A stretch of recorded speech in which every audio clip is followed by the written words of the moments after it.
Good morning. Concept ज्ञान की दुनिया। जैसा कि हाल ही में news channels, newspapers, social media से पता चल रहा है कि भारत ने सिंधु जल समझौता, सिंधु जल संधि तोड़ दी है। तो यह सिंधु जल संधि क्या है? क्या जल पे भी कोई संधि बनी हुई है? कब बनी हुई है? किस देश से हुई है और क्यों हुई है? इन सभी पे आज हम चर्चा करेंगे। इस संधि को करने का फ़ायदा क्या था, इसके मायने क्या थे, इस संपूर्ण विषयों पे, संपूर्ण बिंदुओं पर आज इस चैनल पे हम लोग चर्चा करेंगे। सिंधु जल संधि या सिंधु जल समझौता को समझने से पहले सिंधु नदी की प्रवाह या सिंधु नदी तंत्र प्रणाली को जानना आवश्यक होगा। तो सबसे पहले बात करते हैं कि सिंधु नदी का उद्गम मानसरोवर झील के पास से होता है। यह बोकरचू ग्लेशियर से इसका उद्गम होता है। हालांकि इसके पहले मैं बता चुका हूँ कि मानसरोवर झील के पास से ही दो और नदियों का भी उद्गम होता है।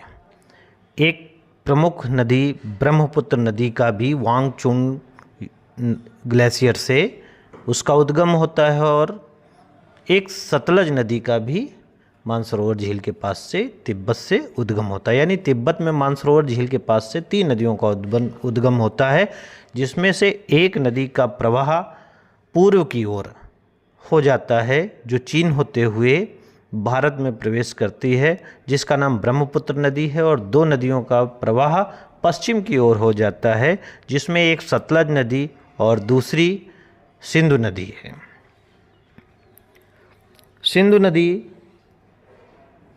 तिब्बत से होते हुए भारत में प्रवेश करती है और भारत में प्रवेश करने के बाद यह कश्मीर से होते हुए पाकिस्तान में प्रवेश करती है। और अपनी सहायक नदियाँ, इसकी 5 सहायक नदियाँ हैं, यानी सिंधु को मिलाएंगे तो 6 नदियाँ हो जाएंगी, जिन्हें मैं क्रमशः उनकी स्थिति के अनुसार बता रहा हूँ।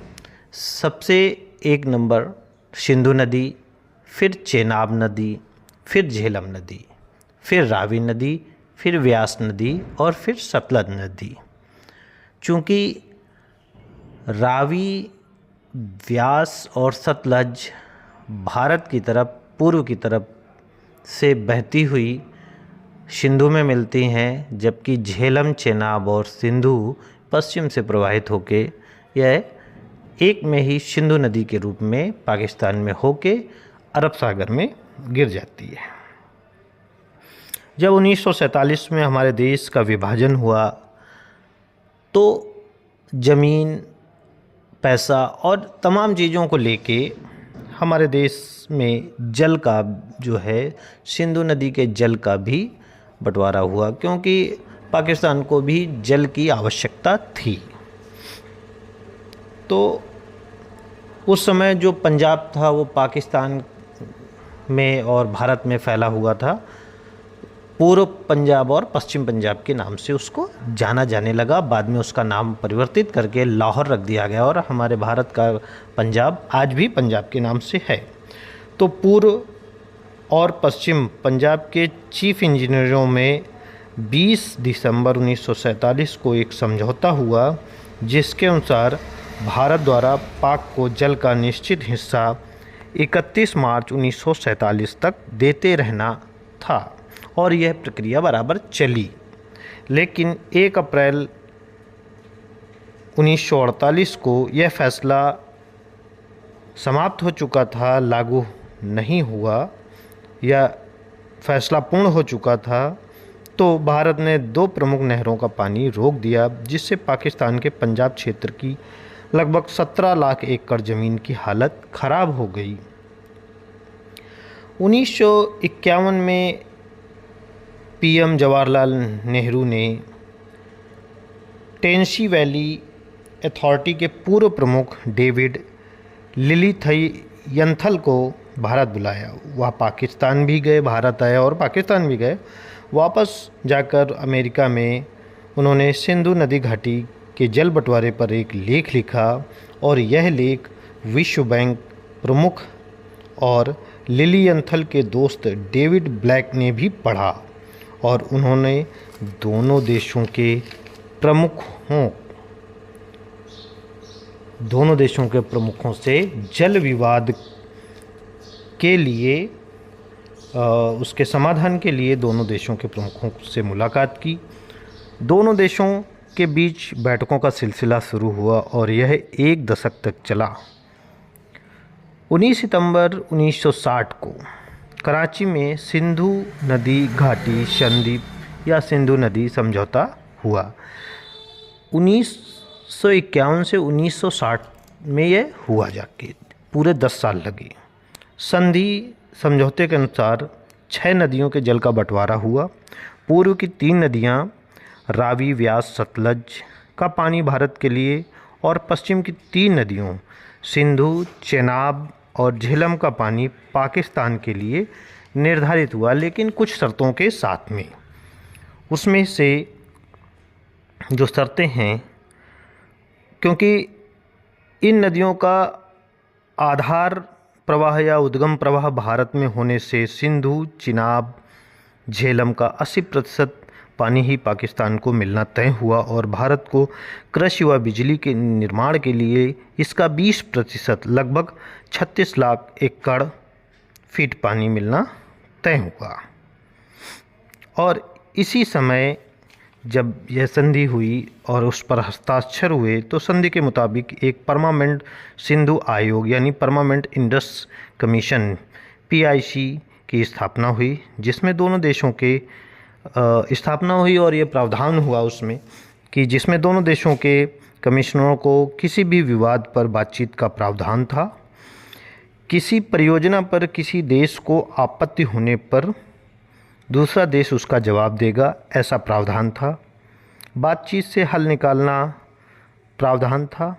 न्यूट्रल एक्सपर्ट, अगर बातचीत से हल नहीं निकल रहा है तो अंतर्राष्ट्रीय विशेषज्ञ की मदद ली जाएगी, और जब अंतर्राष्ट्रीय मदद से विशेषज्ञ की मदद से भी विवाद हल नहीं हो रहा हो तो कोर्ट ऑफ आर्बिट्रेशन किया जाएगा। यानी कि जब किसी भी बात से बात ना बने तो अंतर्राष्ट्रीय कोर्ट यानी जो हेग नीदरलैंड में है वह इसका फैसला करेगी। इसमें इंजीनियरों और अधिकारियों की एक टीम साल में एक बार दोनों देशों के इंजीनियर्स और अधिकारियों की टीम जो है साल में एक बार मिलेगी और जल स्तर पर और उसके नदी के पानी पर आपस में परियोजनाओं पर आपस में चर्चा करेगी। अब बात करते हैं कि जब यह आयोग बना तो इस आयोग का प्रयोग या इसके प्रावधानों का प्रयोग पाकिस्तान ने कब किया और कहाँ पे किया। तो Salal hydro electric project Bharat द्वारा चिनाब नदी पर सन 1970 और 80 के दशक में शुरू किया गया। पाक ने आपत्ति जताई तो भारत ने इसके डिज़ाइन में संशोधन किया और परियोजना 1987 में पूर्ण हुई। दूसरी आपत्ति की बात करें तो किशनगंगा हाइड्रो इलेक्ट्रिक प्रोजेक्ट, जो कि झेलम की सहायक नदी किशनगंगा पर जम्मू कश्मीर के बांदीपुरा में 2007 में भारत में शुरू की। पाक ने झेलम के जल स्तर या जल के प्रवाह को प्रभावित होने की आपत्ति जताई। 2013 में अंतर्राष्ट्रीय मध्यस्थता न्यायालय ने परियोजना जारी रखने की अनुमति दी। साथ में एक निर्देश दिया कि न्यूनतम प्रवाह सुनिश्चित रखने की निर्देश पर यह अनुमति मिली। 2018 में यह परियोजना पूर्ण हुई।